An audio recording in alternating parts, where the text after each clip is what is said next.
Hi everyone, welcome to Question AI video. Tipo II, pregunta número 3.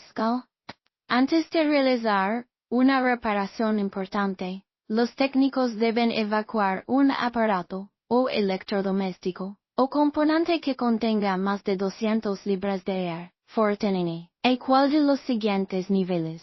Opción A, 0 sección B, 25 milímetros de mercurio absolutos. Opción C, 10 pulgadas de vacío de mercurio. Opción D, 15 pulgadas de vacío de mercurio. Want the full explanation? Check out the details below for the complete answer.